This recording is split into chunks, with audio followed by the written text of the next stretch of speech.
지도의 주석을 바꾸다. 2024년 12월 브뤼셀. 한국이 새로운 제국이 될 수 있다고요? EU 본부 회의실에 찬 공기가 흘렀다. 피에르 뒤부아 국장의 눈썹이 치켜올랐고 12명의 참석자들이 일제히 엘리나 바르가를 바라봤다. 제국이라는 표현이 과격하다면 차라리 새로운 중심이라고 하죠. 28세의 헝가리 출신 정책 분석가는 떨리는 목소리를 억누르며 계속했다. 여러분, 지금 북극에서 일어나고 있는 일을 아시나요? 빙하가 녹으면서 새로운 바닷길이 열리고 있어요. 그리고 그 길의 끝에 한반도가 있습니다. 회의실 뒤편에서 일본 도쿄대학의 타나카 히로시 교수가 코웃음을 쳤다. 바르가 박사, 한국은 인구 5천만의 분단 국가입니다. 어떻게 유라시아 대륙을 지배한다는 겁니까? 지배가 아니라 연결입니다. 엘리나의 눈에 불꽃이 일었다. 2050년 지구온난화로 북극 항로가 1년 내내 열리면 어떻게 될까요? 아시아와 유럽을 잇는 최단 경로가 탄생해요. 그리고 그 중간 지점에 한국이 있다는 거군요. 러시아 모스크바 국립대의 보리스 페트로프가 냉소적으로 끼어들었다. 하지만 바르가 박사, 당신은 한 가지를 놓치고 있어요. 러시아가 그 길을 열어줄 이유가 뭡니까? 엘리나는 잠시 숨을 고르고 레이저 포인터를 들어 올렸다. 거대한 스크린에 놀라운 숫자들이 나타났다. 한국 조선업 세계 점유율 40%, LNG 운반선 70% 거의 독점, 북극용 쇠빙선 기술 세계 최고 수준. 러시아에게는 자원이 있지만 기술이 없어요. 한국에게는 기술이 있지만 자원이 없고요. 그리고 중국에게는 자본이 있지만 해양 기술이 부족해요. 그녀의 목소리가 힘을 얻었다. 여러분, 이건 제로섬 게임이 아니에요. 모두가 이길 수 있는 게임입니다.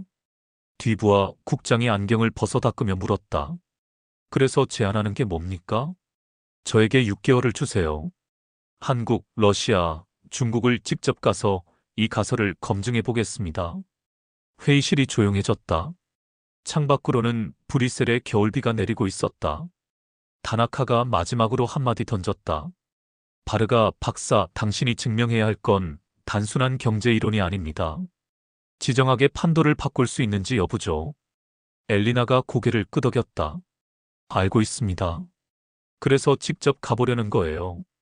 그 순간 그녀는 알지 못했다. 앞으로 6개월간 자신이 국제정보전의 한복판에 서게 될 줄을.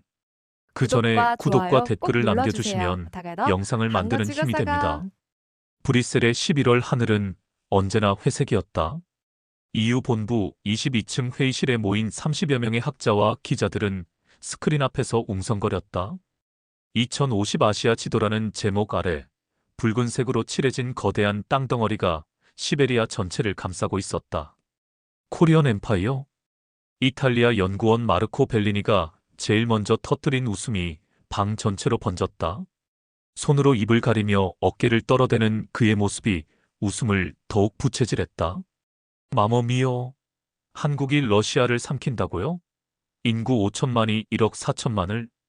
독일의 클라우스 베르너가 안경을 벗어 닦으며 고개를 저었다. 논리적으로 불가능합니다.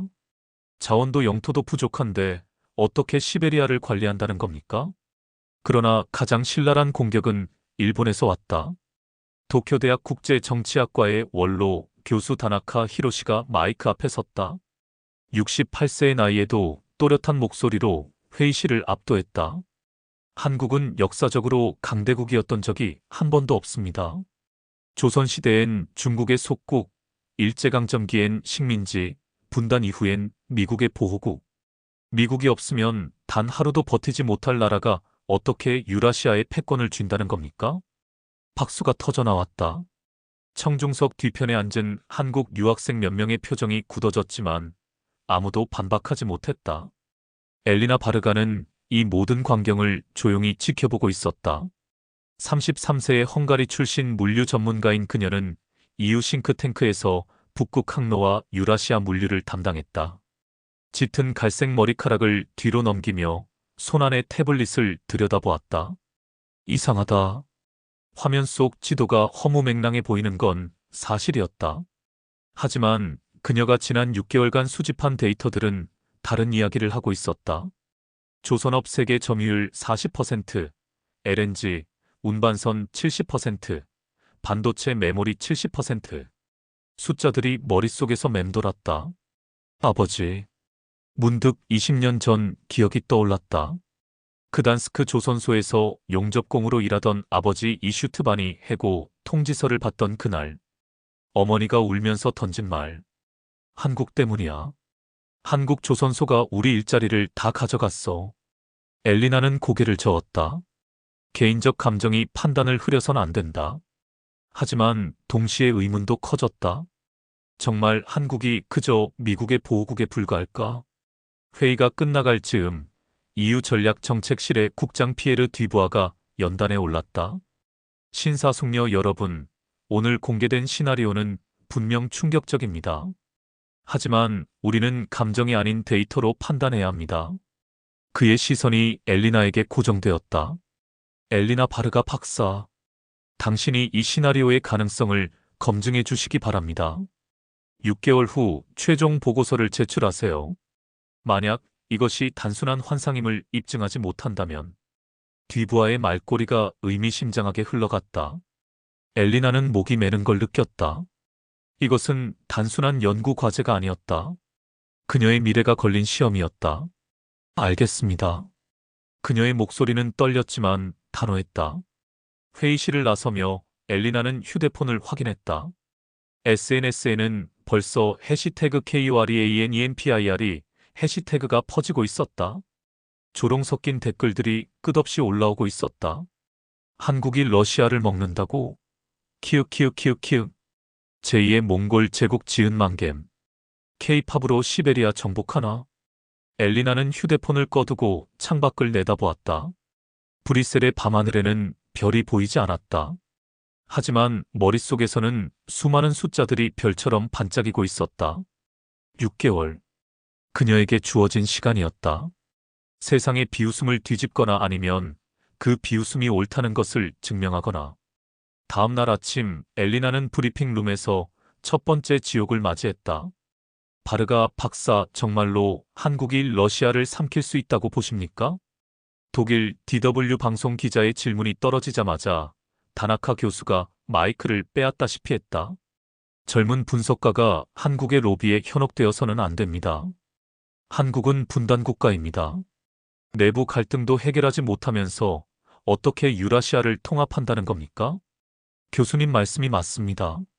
러시아 모스크바 국제관계대학의 보리스 페트로프가 거들었다. 55세의 그는 소련 붕괴를 직접 목격한 세대였다.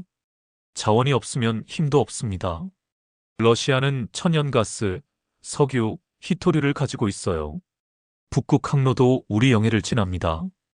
한국 따위가 끼어들 자리는 없습니다. 한국 따위라고 하셨나요? 엘리나가 조용히 반문했다. 브리핑 룸이 순간 조용해졌다. 죄송합니다만 제가 확인한 데이터로는 한국 조선 업체들이 LNG, 운반선의 70%를 건조하고 있습니다. 러시아 가스를 실어 나르는 배들 말입니다. 보리스의 얼굴이 약간 붉어졌다. 그건 단순한 하청업체에 불과합니다. 하청업체가 핵심 기술을 독점할 수 있나요? 프랑스 외교관 소피 뒤랑이 엘리나를 거들며 끼어들었다. 36세의 그녀는 엘리나의 몇 안 되는 동맹이었다. 소피, 당신까지 한국 편을 들 건 아니죠? 다나카가 날카롭게 쏘아붙였다. 편을 드는 게 아니라 데이터를 봐야 한다는 겁니다.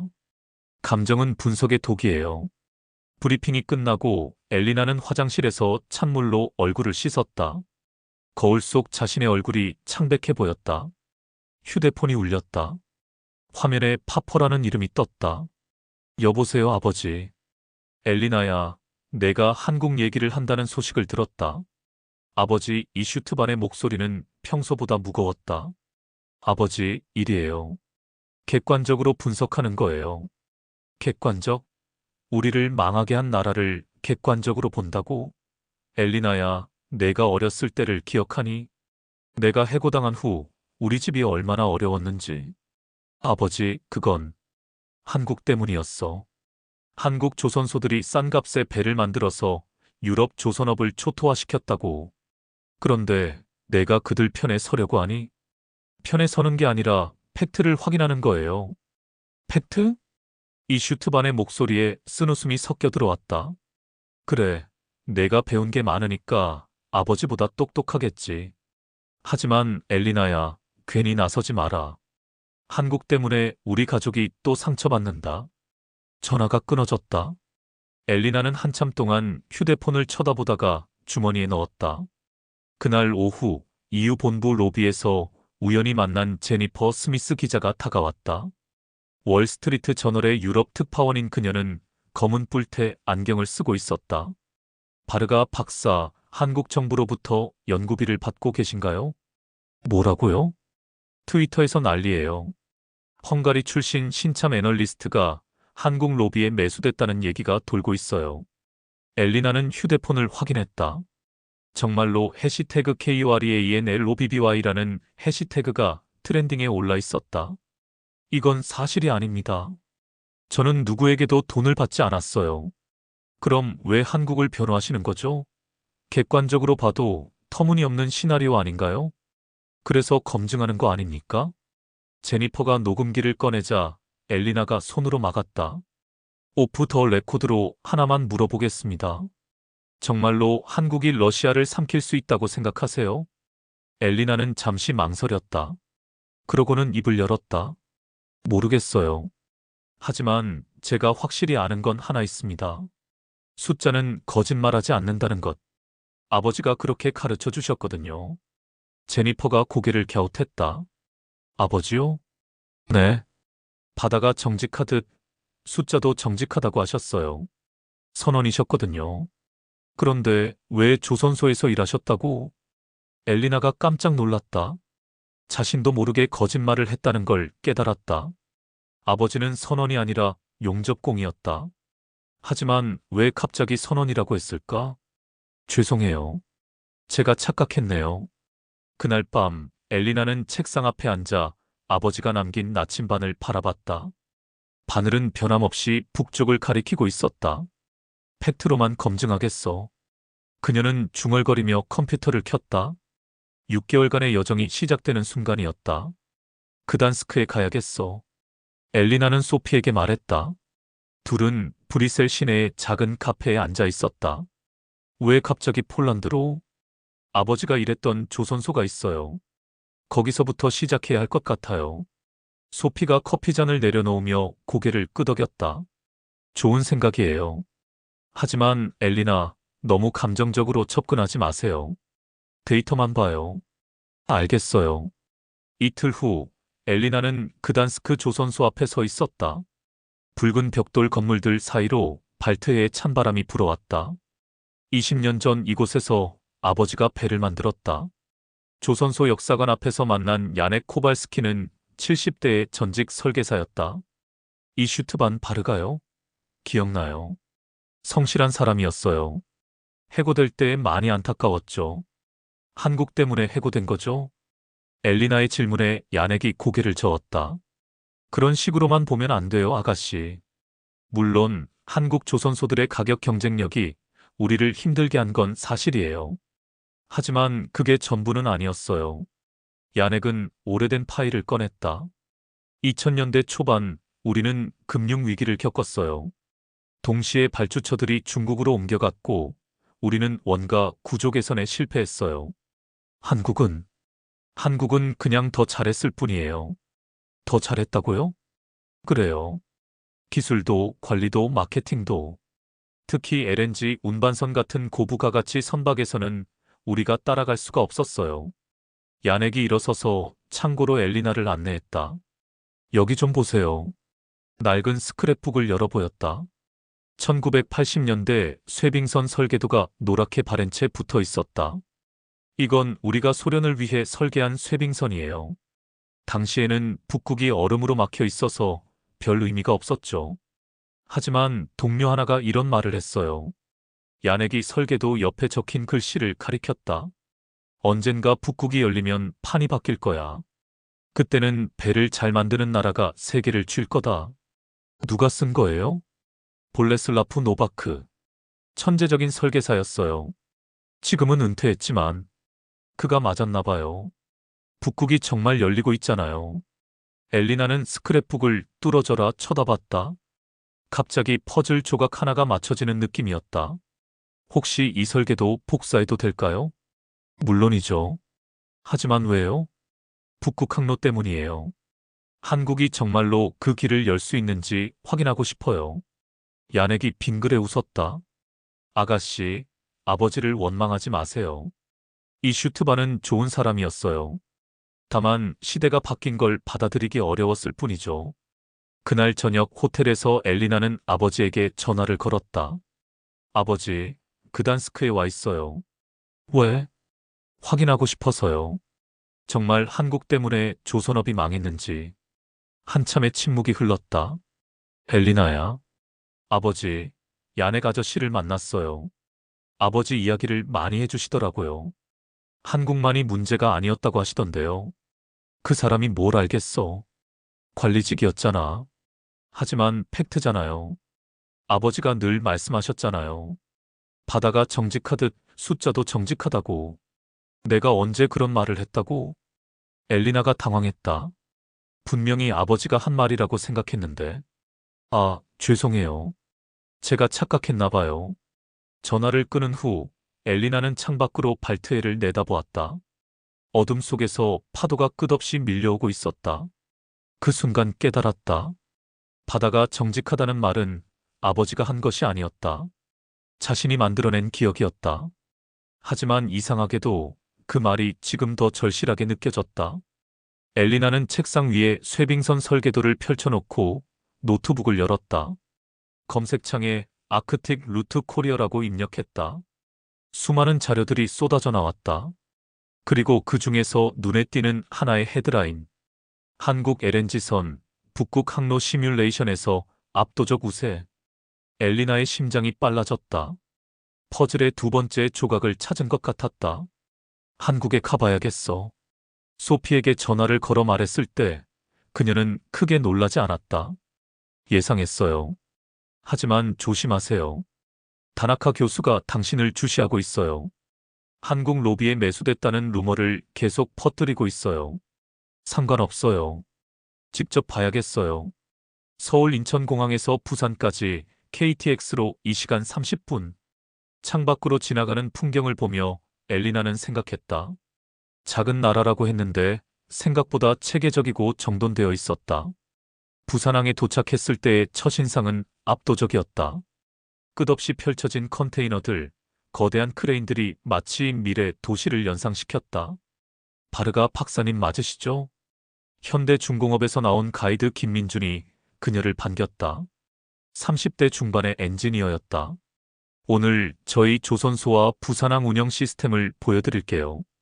특히 북극 항로 시뮬레이션에 관심이 많으시다고 들었어요. 첫 번째 방문지는 울산의 현대중공업 조선소였다. 이건 디지털 트윈 시스템입니다. 김민준이 거대한 모니터 앞에서 설명했다. 화면에는 실제의 조선소와 똑같은 3D 모델이 실시간으로 돌아가고 있었다.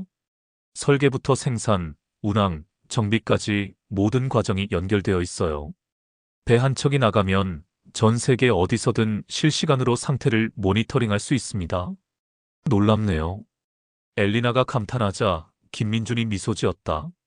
이게 진짜는 아니에요. 실제 건조 중인 LNG, 운반선을 보러 가시죠. 건조 독에서 만난 LNG, 운반선은 상상을 초월했다.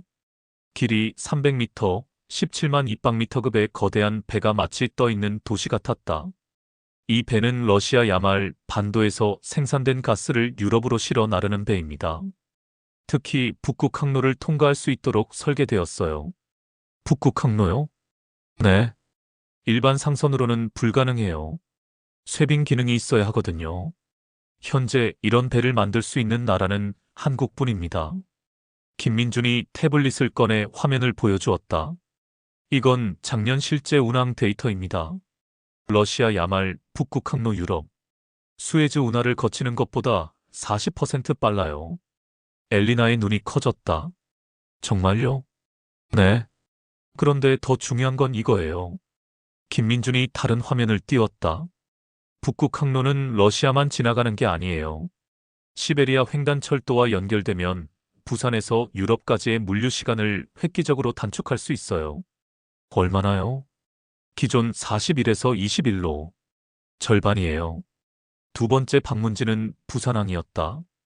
부산항만공사의 박성호 과장이 그녀를 관제센터로 안내했다. 수십 개의 모니터에는 실시간으로 들어오고 나가는 선박들의 정보가 표시되고 있었다. 이게 저희가 자랑하는 골든 타임 시스템입니다. 골든 타임이요? 네.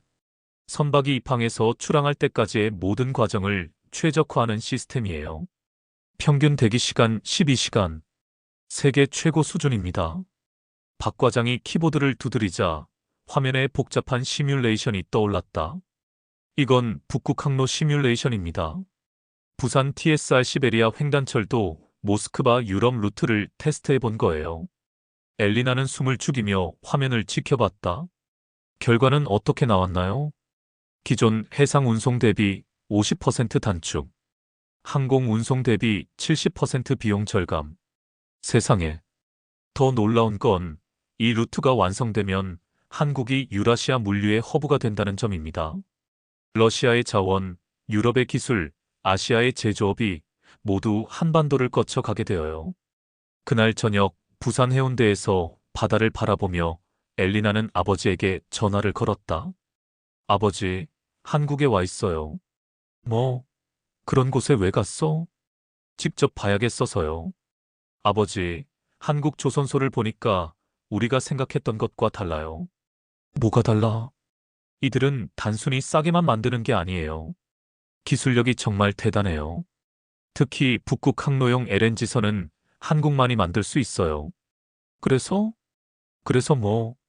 아버지의 목소리에는 여전히 차가움이 서려 있었다. 아버지, 만약 우리가 틀렸다면 어떻게 할 거예요? 틀렸다니 뭐가? 한국에 대한 우리의 생각 말이에요. 단순히 우리 일자리를 빼앗은 나라가 아니라 정말로 뭔가 다른 비전을 가진 나라라면요. 긴 침묵이 흘렀다. 엘리나야, 너는 아직 어려서 몰라. 현실은 숫자로만 설명되는 게 아니야. 전화가 끊어진 후 엘리나는 호텔 방에서 하루 종일 수집한 데이터를 정리했다. 노트북 화면에는 수많은 그래프와 표가 펼쳐져 있었다. 한국 조선업 세계 점유율 40%, LNG 운반선 70% 거의 독점, 컨테이너선 45%, 해양 플랜트 60%. 하지만 더 중요한 건 다른 숫자들이었다. 북극 항로 운항 가능 일수 2000년 45일, 2024년 120일. 물동량 증가율 연평균 25%. 러시아 LNG 수출량 5년간 300% 증가. 그리고 결정적인 데이터 하나. 러시아 북극 LNG 프로젝트 수주 현황 한국 85%, 중국 10%, 기타 5%. 엘리나는 의자에 등을 기댔다. 퍼즐이 점점 맞춰지고 있었다. 다음 날 서울에서 만난 사람은 산업연구원의 최영호 박사였다. 50대 중반의 그는 20년간 동북아 물류를 연구해온 전문가였다. 바르가 박사님, 유럽에서는 우리를 어떻게 보고 있나요? 명동의 한 카페에서 마주 앉은 최 박사가 물었다. 솔직히 말씀드리면 회의적입니다. 특히 코리안 엠파이어 시나리오에 대해서는 거의 조롱에 가까워요. 최 박사가 씁쓸한 표정을 지었다. 예상했습니다. 하지만 그들이 놓치고 있는 게 있어요. 뭔가요? 지정학적 변화의 속도입니다. 최 박사가 태블릿을 꺼내 지도를 보여주었다. 2050년이면 북극 항로가 1년 내내 열려 있을 거예요. 그때가 되면 태평양과 대서양을 잇는 최단 경로가 되죠. 그리고 그 중심에 한반도가 있어요. 하지만 러시아가 그 길을 막을 수도 있지 않나요? 그게 핵심입니다. 최 박사가 다른 화면을 띄웠다. 러시아 경제 지표들이 나타났다. 러시아는 자원은 많지만 기술이 부족해요. 특히 LNG, 액화 기술, 쇠빙선 건조, 해양 플랜트 운영 노하우가 절대적으로 필요하죠. 그걸 가진 나라는 한국이군요. 맞습니다. 그리고 중국은 어떨까요? 제조업은 강하지만 해양 기술은 아직 한참 뒤떨어져 있어요. 일본은 기술은 있지만 규모와 가격 경쟁력에서 밀려요. 최 박사가 몸을 앞으로 기울였다. 바르가 박사님, 제국이라는 말이 거창해 보이지만 실제로는 물류와 기술의 연결고리에 관한 이야기입니다. 한국이 러시아를 정복하는 게 아니라 서로 필요에 의해 결합하는 거죠. 그런데 북한 문제는 어떻게 해결하나요? 분단된 상태에서 대륙 진출이 가능할까요? 최 박사의 표정이 진지해졌다. 그게 가장 어려운 부분이에요. 하지만 경제적 이익이 충분히 크다면 정치적 해결책도 나올 수 있어요. 이미 개성공단 같은 선례가 있었잖아요. 그날 오후 엘리나는 판문점을 방문했다. DMZ 견학 프로그램에 참여해서 분단의 현실을 직접 확인하고 싶었다. 저기가 북한입니다. 가이드가 가리킨 곳을 보며 엘리나는 생각했다. 불과 몇 킬로미터 떨어진 곳이지만 마치 다른 세계 같았다. 통일이 되면 정말 시베리아까지 기차로 갈 수 있나요? 옆에서 듣고 있던 독일 관광객이 물었다. 이론적으로는 가능합니다. 이미 북한에는 중국과 연결된 철도가 있어요. 문제는 정치적 상황이죠. 가이드의 대답을 들으며 엘리나는 문득 떠오른 생각이 있었다. 정치가 경제를 막을 수도 있지만 반대로 경제가 정치를 바꿀 수도 있지 않을까? 그날 밤 서울 호텔에서 엘리나는 소피에게 화상 통화를 걸었다. 어때요? 한국은? 복잡해요. 생각보다 훨씬 체계적이고 진보적이에요. 하지만 분단이라는 현실적 한계가 있어요. 그래서 결론은? 아직 모르겠어요. 하지만 한 가지는 확실해요. 유럽 사람들이 생각하는 것만큼 터무니없는 시나리오는 아니에요. 조심하세요, 엘리나. 다나카 교수가 당신이 한국 정부 인사들과 만났다는 걸 알고 있어요. 어떻게요? SNS 추적이에요. 당신 호텔 위치까지 파악하고 있어요. 엘리나는 등골이 서늘해졌다. 단순한 학술 연구가 아니라 정보전의 성격을 띠고 있었다. 소피, 제가 지금까지 수집한 데이터만으로도 1차 보고서를 쓸 수 있을 것 같아요. 성급하지 마세요. 아직 반대 논리도 들어봐야 해요. 반대 논리요? 러시아 측 입장이요. 그들이 정말로 한국과 협력할 의향이 있는지 확인해야죠. 통화를 끊고 엘리나는 창밖을 내다보았다. 서울의 야경이 환상적이었다. 한강을 따라 늘어선 불빛들이 마치 별들의 강을 이루고 있었다. 다음은 모스크바인가? 그녀는 중얼거리며 항공편을 검색하기 시작했다. 모스크바 도모데도보 공항에 내린 순간 엘리나는 러시아의 위압감을 온몸으로 느꼈다. 2월에 찬 공기가 뺨을 핥히는 듯했다. 엘리나 바르가? 공항 출구에서 그녀를 기다리고 있던 남자는 알렉산드르 볼코프였다. 러시아 국립대 국제관계학과 교수이자 크렘린의 비공식 자문역을 맡고 있었다. 반갑습니다, 교수님. 차 안에서 이야기하죠. 여기서는 안 됩니다. 볼코프의 표정이 심상치 않았다. 차에 오르자마자 그가 입을 열었다. 바르가 박사, 당신이 한국에 다녀왔다는 소식을 들었습니다. 어떻던가요? 흥미로웠습니다. 생각보다 기술력이 뛰어나더군요. 기술력? 볼코프가 비웃듯 웃었다. 기술이 전부가 아닙니다. 정치가 더 중요하죠. 그리고 러시아에서는 모든 것이 정치입니다. 차창 밖으로 모스크바의 풍경이 지나갔다. 웅장한 건물들과 넓은 도로가 이 나라의 거대함을 실감나게 했다. 교수님, 북극 항로에 대한 러시아 정부의 입장은 어떤가요? 복잡합니다. 한편으로는 경제적 이익이 필요하죠. 특히 서방 제재 이후에는 더욱 절실해졌습니다. 하지만 주권 문제가 있어요. 주권 문제요? 북극 항로는 러시아의 영해입니다. 외국 선박이 지나가려면 우리 허가가 필요해요. 특히 한국처럼 미국과 밀접한 나라라면 더욱 신중해야 하죠. 호텔에 도착한 후 엘리나는 방에서 첫 번째 충격을 받았다. TV에서 자신의 얼굴이 나오고 있었다. 헝가리 출신 EU 분석가가 한국 로비에 매수되어 거짓 보고서를 작성하고 있다는 의혹이 제기되고 있습니다. 러시아 국영방송 RT의 뉴스였다. 화면에는 그녀가 부산항에서 찍은 사진들이 나오고 있었다. 급히 볼코프에게 전화를 걸었다. 교수님, 이게 무슨 일인가요? 예상했습니다. 당신이 한국에서 너무 많은 정보를 수집했어요. 우리 측에서는 당신을 감시하고 있었습니다. 감시라니요? 바르가 박사, 이건 단순한 학술 연구가 아닙니다. 지정학적 게임이에요. 당신도 이제 그 게임의 말이 된 겁니다. 다음 날 모스크바 국제관계대학에서 열린 세미나에 참석했다. 주제는 북극 개발과 러시아의 국가 전략이었다. 세미나장에 들어서자 냉랭한 분위기가 느껴졌다. 50여 명의 참석자 대부분이 그녀를 힐끔힐끔 쳐다보고 있었다. 발표자는 북극연구소의 이반 페트로프 박사였다. 보리스와는 다른 사람으로 더 온건한 성향으로 알려져 있었다. 북극 개발은 러시아의 미래입니다. 하지만 혼자서는 할 수 없어요. 기술과 자본이 필요하죠. 이반이 프레젠테이션을 시작했다.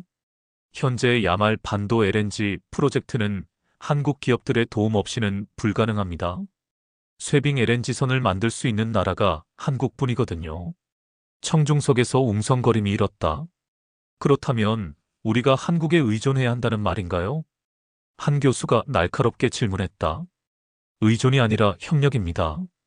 우리에게는 자원이 있고 한국에게는 기술이 있어요. 서로 필요한 거죠.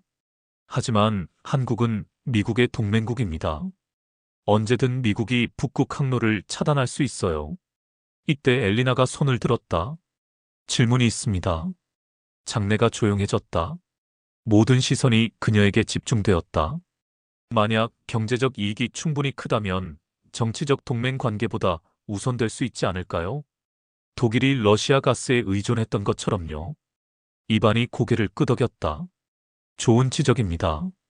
실제로 한국은 미국 동맹국이지만 중국과의 경제 관계도 매우 밀접해요. 국가는 때로 현실적 이익을 선택하죠. 하지만 뒤편에서 날카로운 목소리가 들려왔다. 순진한 생각입니다. 보리스 페트로프가 일어났다. 브뤼셀에서 만났던 바로 그 사람이었다. 한국인들은 영원히 미국의 하수인일 뿐입니다. 그들이 독립적인 결정을 내릴 수 있다고 생각하는 건 착각이에요. 엘리나가 반박했다. 하지만 데이터상으로는 한국이 이미 독자적인 경제 전략을 펼치고 있는 것 같은데요. 중국, 러시아와의 교역 규모를 보면 데이터? 보리스가 비웃었다. 젊은 분석가가 숫자에만 매몰되어서는 안 됩니다. 현실은 훨씬 복잡해요. 세미나가 끝난 후 이반이 엘리나에게 다가왔다. 조심하세요. 보리스는 강경파예요. 당신을 좋지 않게 보고 있어요. 왜요? 당신이 한국 편을 든다고 생각해서요. 더 정확히는 당신이 러시아의 약점을 노출시킨다고 보는 거죠. 약점이라니요? 우리가 한국 기술에 의존하고 있다는 사실 말입니다. 러시아인들은 자존심이 강해요.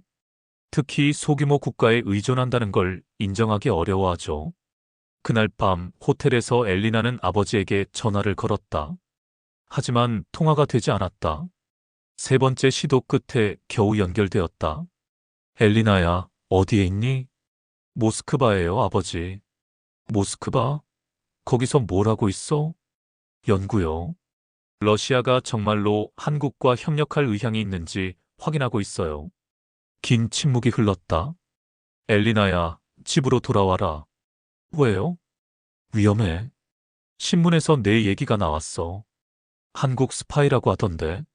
아버지, 그건 터무니없는 소리예요. 터무니없든 아니든 내 안전이 걱정된다. 그만두고 집으로 와. 엘리나는 창밖을 내다보았다. 모스크바의 밤은 깊고 어두웠다. 붉은 광장의 불빛이 멀리서 깜빡이고 있었다. 아버지, 조금만 더요. 진실을 확인하고 싶어요. 진실? 뭔 진실을 그렇게 찾으려고 하니? 아버지가 잃어버린 일자리에 대한 진실이요. 정말 한국이 우리의 적인지 아니면. 엘리나? 아버지의 목소리에 분노가 섞여 있었다. 그런 소리 하지 마라. 적이든 아니든 우리와는 상관없는 일이야. 전화가 끊어졌다. 엘리나는 한참 동안 휴대폰을 쳐다보고 있었다. 다음 날 마지막 일정인 야말 반도 LNG 기지 견학을 위해 공항으로 향했다. 하지만 공항에서 예상치 못한 일이 벌어졌다. 죄송합니다. 야말행 항공편이 취소되었습니다. 취소요? 왜요? 기상 악화로 인한. 아니, 보안상의 이유로. 공항 직원의 말이 중간에 바뀌었다. 엘리나는 직감적으로 알았다. 이것은 의도적인 차단이었다. 볼코프에게 전화를 걸었지만 받지 않았다. 호텔로 돌아가는 택시 안에서 그녀는 생각했다. 뭔가 중요한 걸 숨기고 있어. 그 순간 택시 기사가 백미러를 통해 그녀를 쳐다보며 말했다. 아가씨, 한국 사람이에요? 아니요, 헝가리 사람이에요. 아, 그럼 한국 편을 들 이유가 없네요. 네.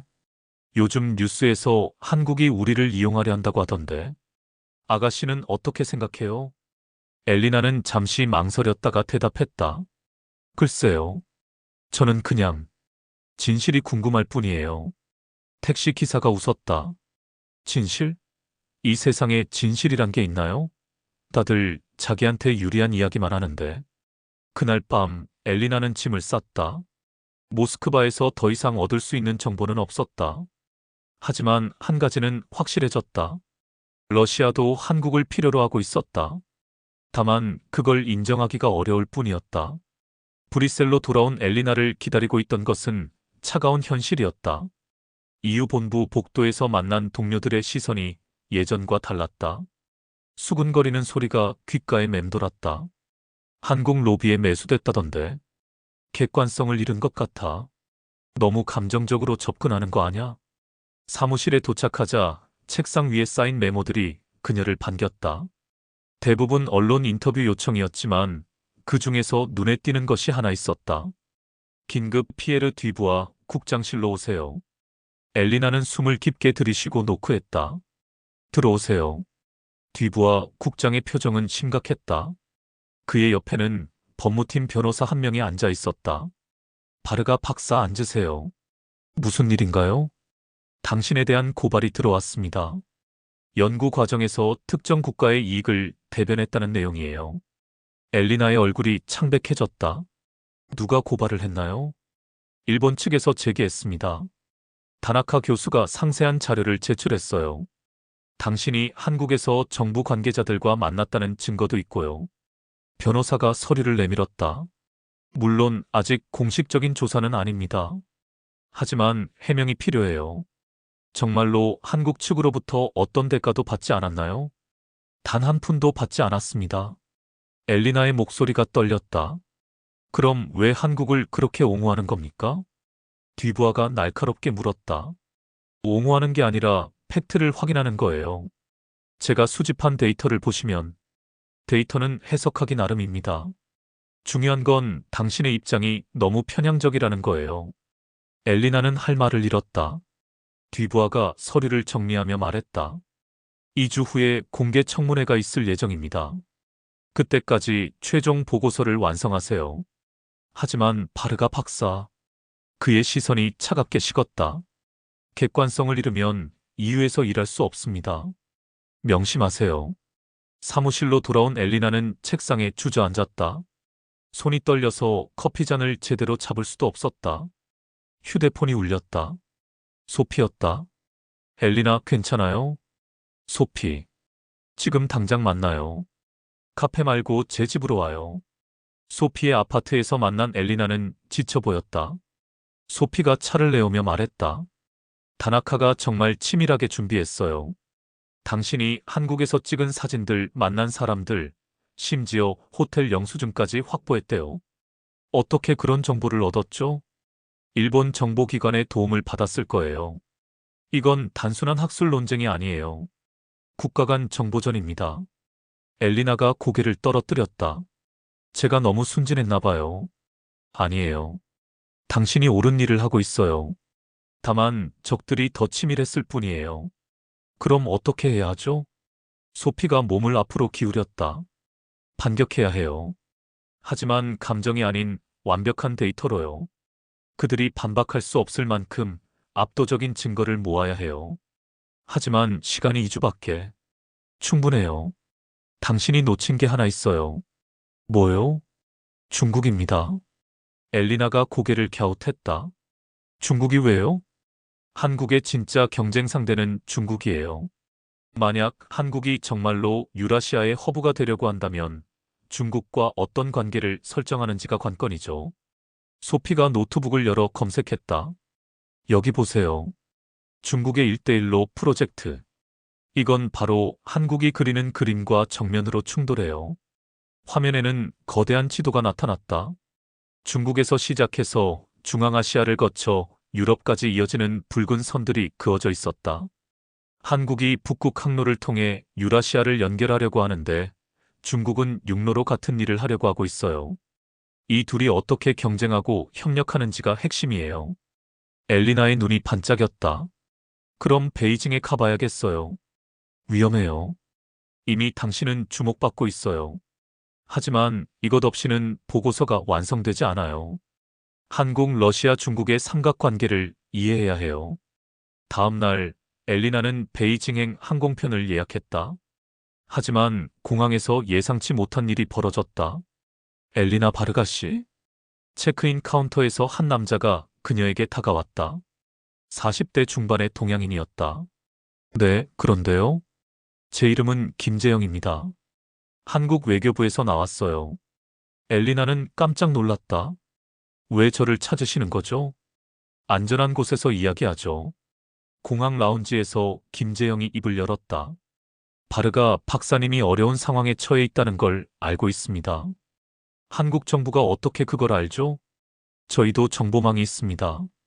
다나카 교수의 움직임을 주시하고 있어요. 김재영이 서류 봉투를 내밀었다. 이걸 보세요. 엘리나가 봉투를 열자 놀라운 내용들이 나타났다. 이건 일본 정부의 내부 문서잖아요. 맞습니다. 일본이 한국의 북극 항로 진출을 막기 위해 어떤 공작을 펼치고 있는지 보여주는 자료예요. 문서에는 다나카 교수에게 연구비를 지원한 내역과 함께 EU 내 여론 조작 계획이 상세히 나와 있었다. 세상에.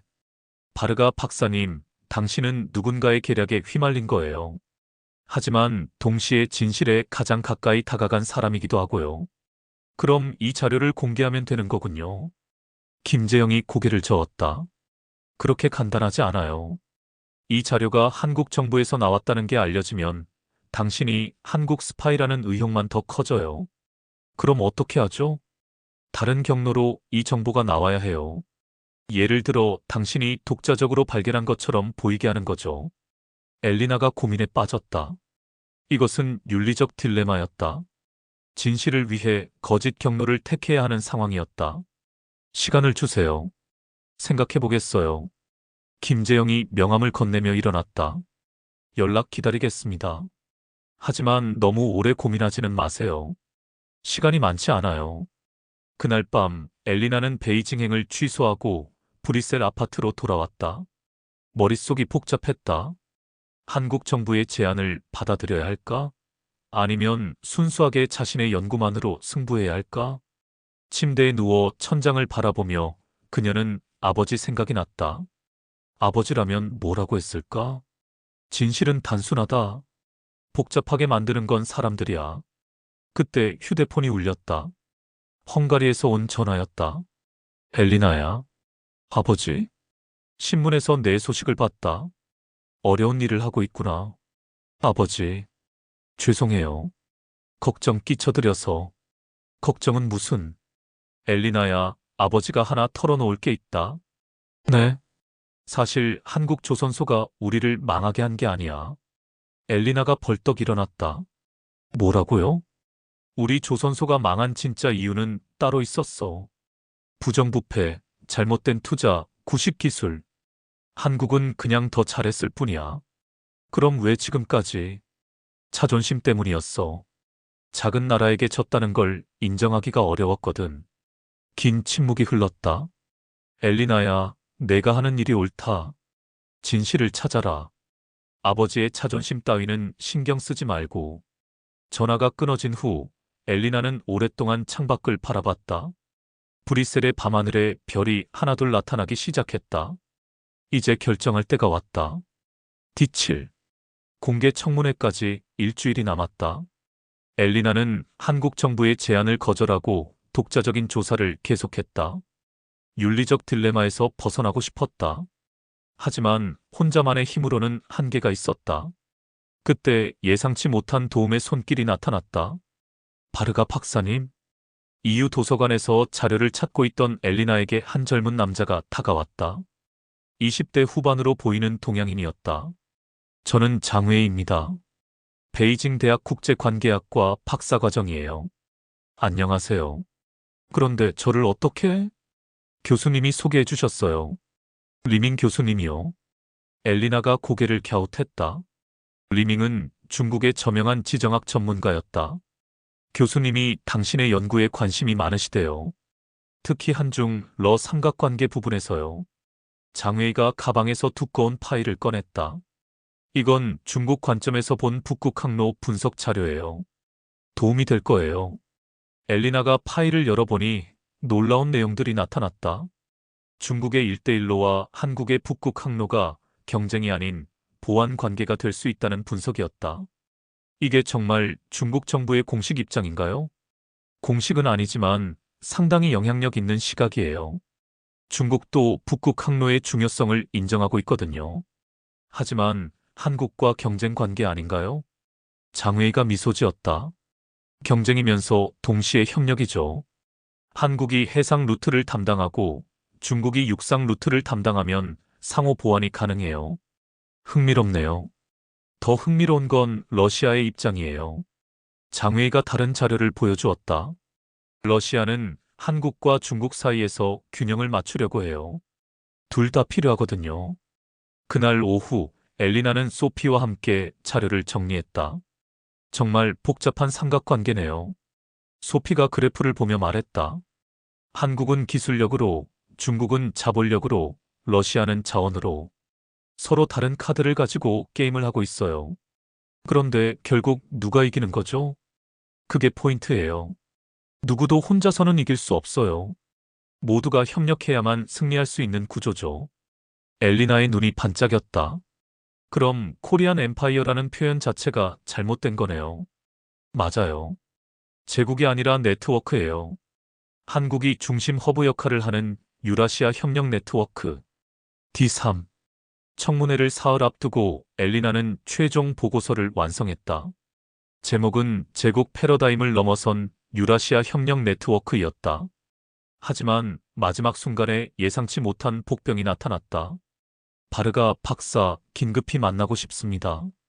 다나카 교수에서 온 전화였다. 왜 저에게 전화를 하시는 거죠? 서로에게 도움이 되는 제안이 있어요. 카페에서 만나죠. 브뤼셀 시내 카페에서 만난 다나카는 예상외로 온화한 표정을 하고 있었다. 바르가 박사, 그동안 제가 너무 감정적으로 대했나 봅니다. 갑자기 왜 이런 말씀을? 당신의 연구를 읽어봤어요. 꽤 설득력이 있더군요. 다나카가 커피를 한 모금 마시며 계속했다. 하지만 현실은 이론과 다릅니다. 한국은 여전히 분단 국가예요.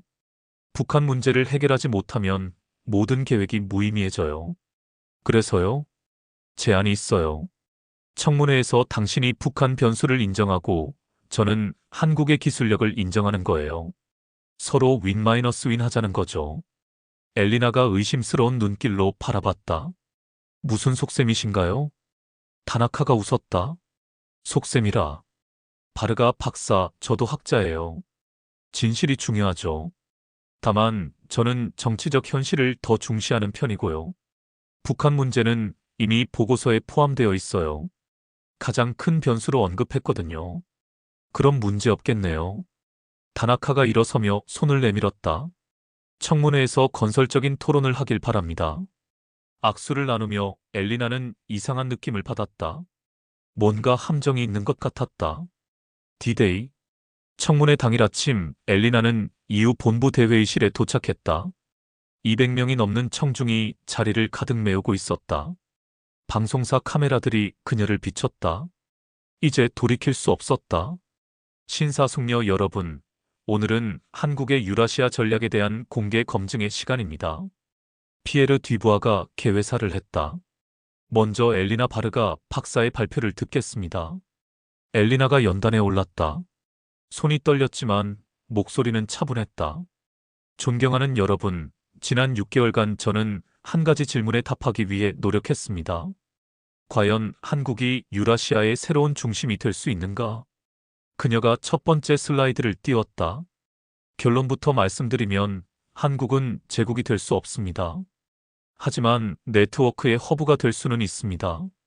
청중석에서 웅성거림이 일었다. 한국은 혼자서는 아무것도 할 수 없어요. 러시아의 자원, 중국의 자본, 유럽의 시장이 모두 필요합니다.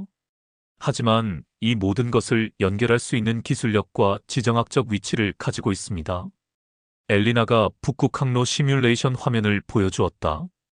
2050년 북극이 완전히 열리면 새로운 물류혁명이 일어날 것입니다. 그리고 그 중심에 한국이 있을 가능성이 높습니다. 첫 번째 질문은 독일 연구원에서 나왔다. 하지만 박사님, 북한 문제는 어떻게 해결하시겠어요? 분단된 상태에서 대륙 진출이 가능할까요? 엘리나가 준비해온 답을 했다. 북한은 분명 가장 큰 변수입니다.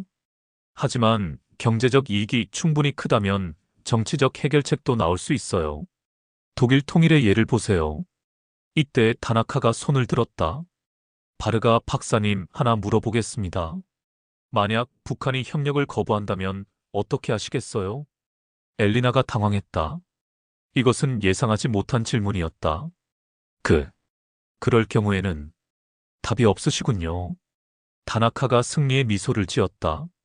바르가 박사님의 시나리오는 모든 변수가 유리하게 작용한다는 전제하에서만 성립합니다. 현실은 그렇게 단순하지 않아요. 청중석에서 박수가 터져 나왔다. 엘리나의 얼굴이 붉어졌다. 하지만 그때 예상치 못한 곳에서 도움이 왔다. 잠깐만요. 장회의가 일어났다. 북한 문제는 한국만의 문제가 아닙니다. 중국, 러시아, 미국 모두 이해관계가 얽혀 있어요. 오히려 경제적 협력이 정치적 해결의 실마리가 될 수 있습니다. 다나카의 표정이 굳어졌다. 당신은 누구입니까? 베이징 대학 장회의입니다. 중국 관점에서 말씀드리면 한국의 북극 항로 계획은 우리에게도 도움이 됩니다. 장회의가 자료를 꺼냈다. 중국의 일대일로와 한국의 북극 항로는 경쟁이 아니라 상호 보완 관계예요. 육로와 해로의 시너지 효과를 낼 수 있거든요. 회의장의 분위기가 바뀌기 시작했다. 엘리나가 다시 마이크를 잡았다. 맞습니다. 이것은 제로섬 게임이 아니에요. 모든 국가가 윈-윈 할 수 있는 구조입니다. 그 순간 회의장 뒤에서 한 남자가 일어났다. 볼코프였다. 러시아 입장에서도 한 말씀 드리겠습니다.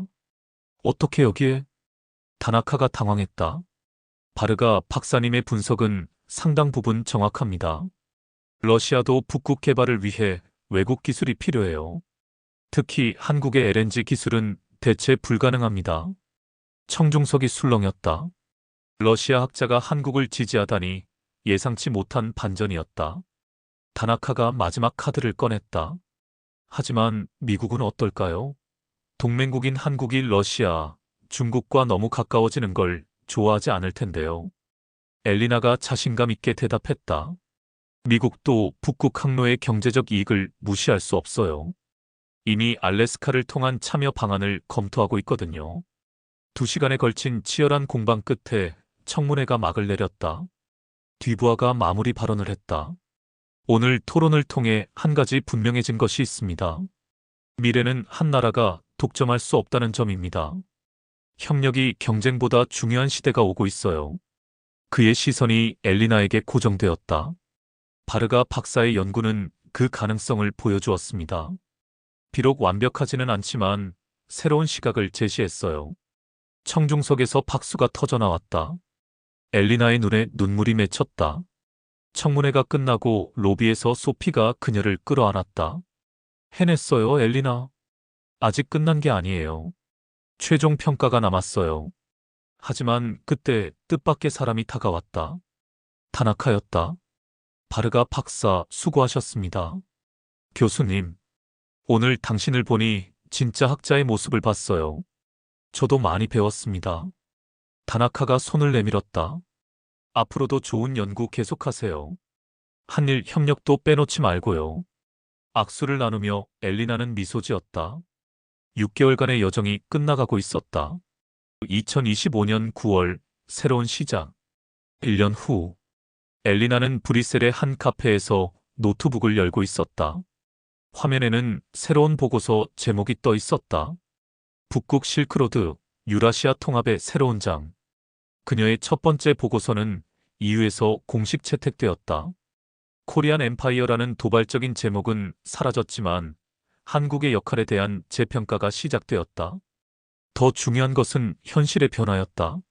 러시아 한국 간 북극 항로 협력 협정이 체결되었고 중국도 이에 참여하기로 했다. 심지어 북한도 조건부 참여 의사를 밝혔다. 휴대폰이 울렸다. 아버지에서 온 전화였다. 엘리나야, 신문에서 내 소식을 봤다. 자랑스럽구나. 아버지, 이제 한국에 대해 어떻게 생각하세요? 이 미래는 이미 시작되었다. 이 이야기는 픽션이지만 그 안의 데이터들은 현실이다. 실제로 지금 일어나고 있는 일들. 북극 빙하는 매년 13%씩 줄어들고 있다. 한국은 전 세계 LNG선의 70%를 건조하고 있다. 러시아 야말 반도 LNG 프로젝트의 85%를 한국이 수주했다. 중국의 일대일로와 북극 항로는 실제로 경쟁과 협력 관계에 있다. 그리고 우리가 놓치고 있는 것. 2024년 현재 한국은 이미 조용한 해양 강국이다. 단순히 작은 나라가 아니라 미래 글로벌 물류의 핵심 플레이어로 자리 잡고 있다. 분단의 아픔, 강대국 사이의 딜레마, 내부의 갈등. 이 모든 것이 현실이다. 하지만 때로는 가장 어려운 조건에서 가장 창의적인 해법이 나온다. 엘리나 바르가가 발견한 진실. 미래는 한 나라가 독점하는 것이 아니라 네트워크로 연결되는 것이다. 경쟁보다 협력이 더 큰 가치를 창출한다. 작은 나라도 올바른 전략과 기술력이 있으면 세계를 바꿀 수 있다. 2025년 우리에게 주어진 질문. 한국은 정말로 유라시아의 새로운 허브가 될 수 있을까? 답은 우리가 어떤 선택을 하느냐에 달려 있다. 미래는 예측하는 것이 아니라 만들어가는 것이니까. 세상에서 가장 위험한 것은 현상 유지다. 변화하지 않으면 도태된다. 엘리나 바르가의 마지막 보고서 중에서 이 소설은 2024년 현재의 지정학적 데이터를 바탕으로 한 현실적 미래 시나리오입니다. 한국의 잠재력을 객관적으로 분석하면서도 국제 정치의 복잡성을 놓치지 않으려 했습니다. 가장 중요한 메시지는 이것입니다. 미래를 두려워하지 말고 만들어가자.